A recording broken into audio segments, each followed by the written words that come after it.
ৰাহুল ভালনে?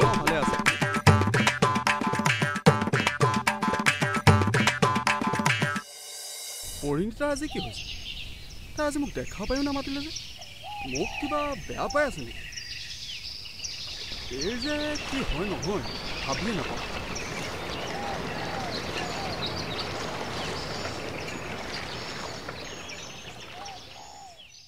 কি হ'ল পৰি? তই যে আজি ৰাহুল দাক নামাতিলি, তই নমতাৰ বাবে সি কিমান কষ্ট পাইছে তই জান? পৰি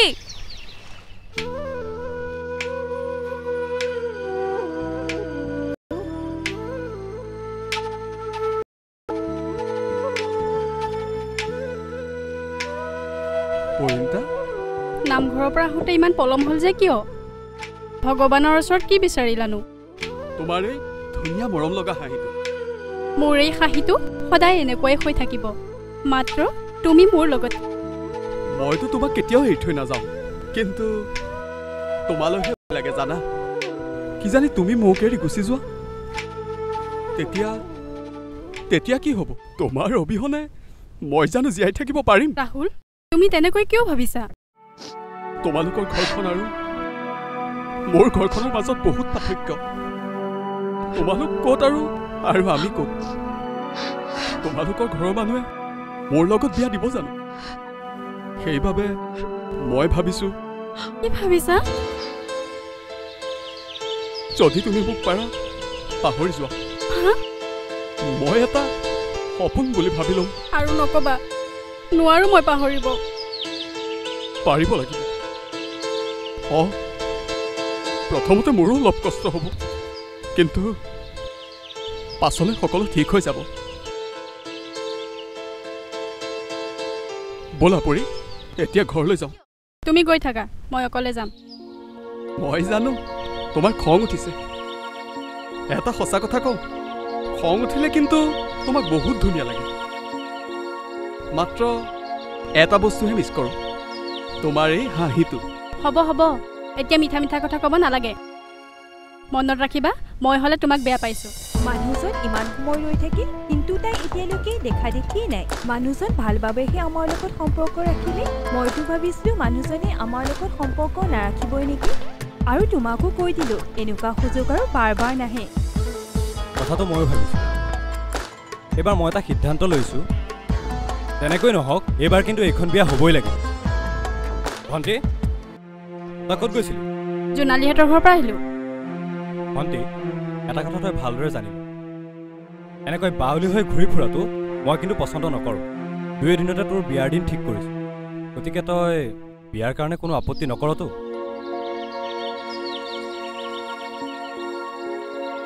দেখিলা, তাই তোমাৰ কথা কোনো গুৰুত্বই নিদিয়ে। তাই গুৰুত্ব দিয়ে নিদিয়ে সেইটো তাইৰ কথা, কিন্তু মই যাৰ লগত বিয়া ঠিক কৰিছোঁ তাৰ লগতেই বিয়াত বহিব লাগিব।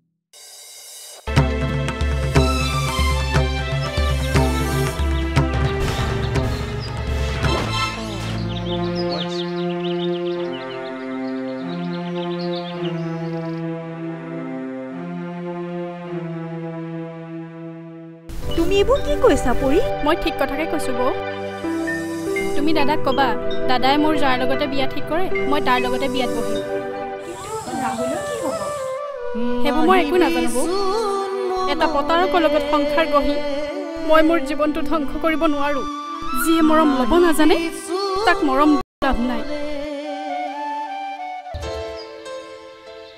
বৌ, দাদাৰ ঘৰত নাই নেকি? কিয় লাগে দাদাক?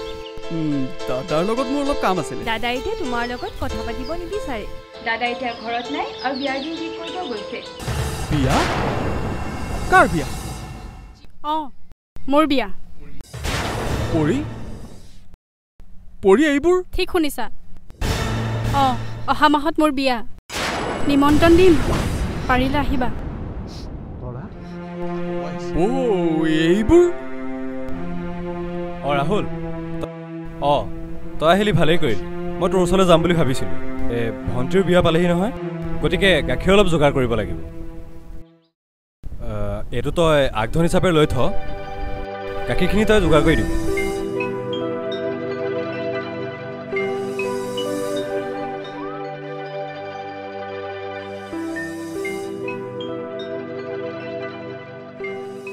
তুমিও কিন্তু দেই দেখিলা নহয় কামটো কিমান সহজতে হৈ গ'ল মই কৈছিলোঁ নহয় ভণ্টিৰ বিয়াখন মই হোৱাইহে এৰিম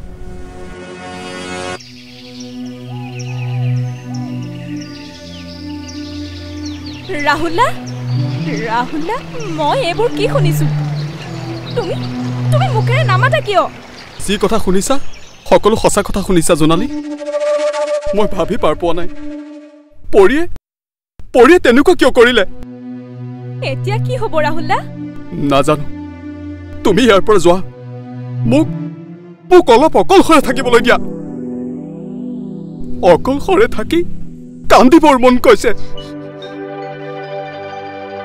চকুৰ পানীৰে মনৰ কষ্টবোৰ পাতল কৰিবৰ মন গৈছে চিঞৰি কবলৈ মন গৈছে এধানি মৰম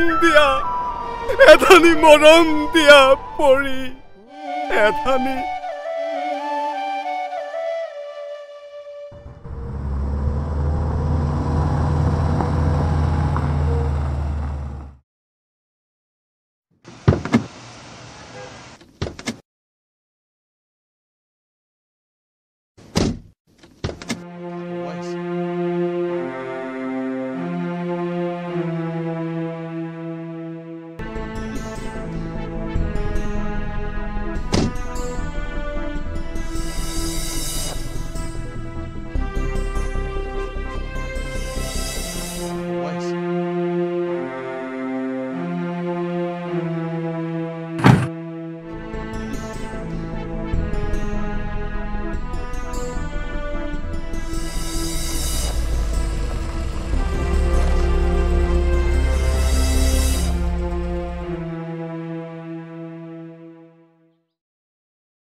তুমি যে গাঁৱলৈ আহি প্ৰথমে নামঘৰটোলৈ আহিলা কাৰণটো আজি যে মোৰ এই হিৰৰ সেন্দুৰকণ দেখিছা ইয়াৰ একমাত্ৰ কাৰণ হ'ল এই নামঘৰত থকা ভগৱানজন আচলতে মোৰ বাবে ভগৱান এইজন নহয় মোৰ ভগৱানজন অলপ বেলেগ মানে যিজনে নিজৰ জীৱনৰ কথা নাভাবি নিজৰ অংগদান কৰি মোৰ জীৱনটো ৰক্ষা কৰিলে তেওঁই মোৰ বাবে ভগৱান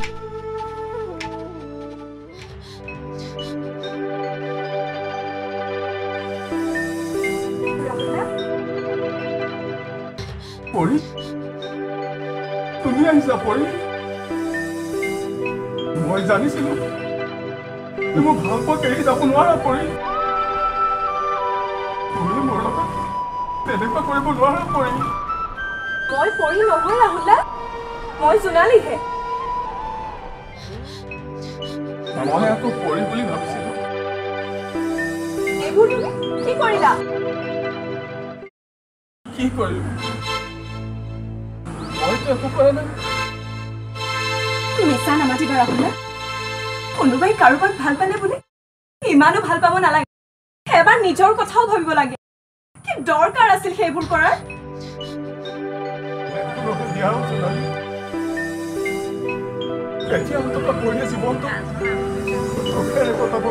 তুমিচোন জানাই পৰিৰ মুখত মই সদায় হাঁহি থকাটো বিচাৰো এই মিঠা হাঁহিটো এতিয়া লাভ কি হ'ল লাভ মাত্ৰ এটাই হ'ল জোনালী পৰিক মই কোনোদিনেই ক'ব নালাগে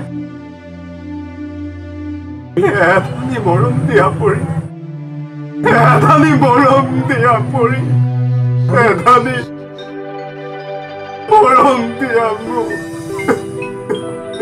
ৰাহুলা বন্ধ কৰা এইবোৰ কলিয়াল এবাৰ নিজৰ কথা ভাবা অভাৰ সময় নাই জোনালী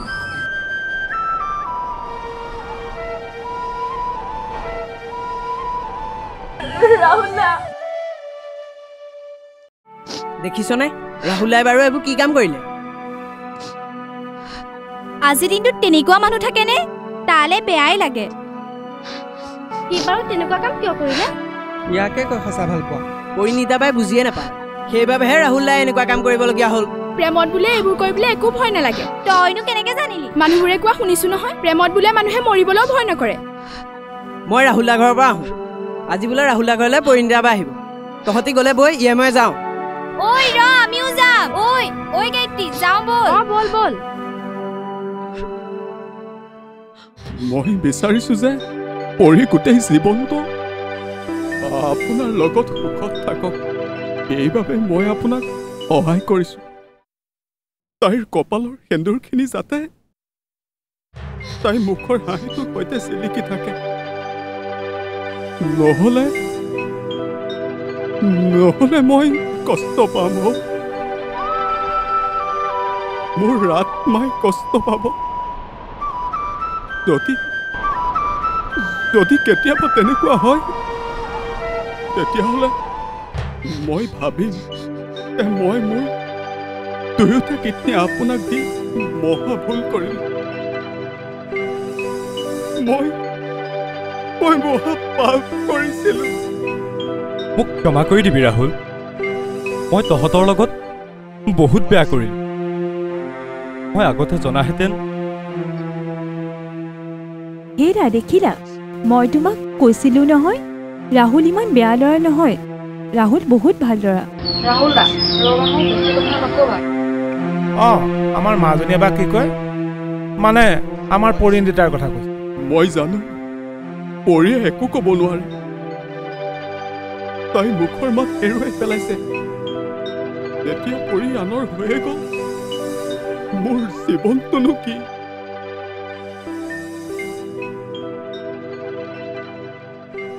সেইবাবে মই জীৱনটো শেষ কৰি দুটা কাম কৰিলো। এজনক জীৱন দান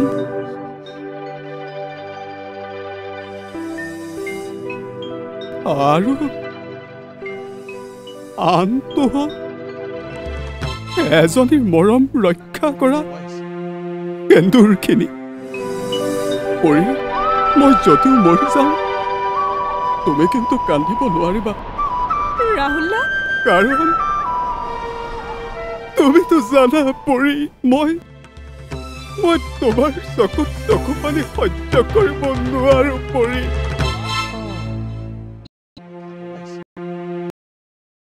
তোমাৰ বিচাৰো তোমাৰ পৰা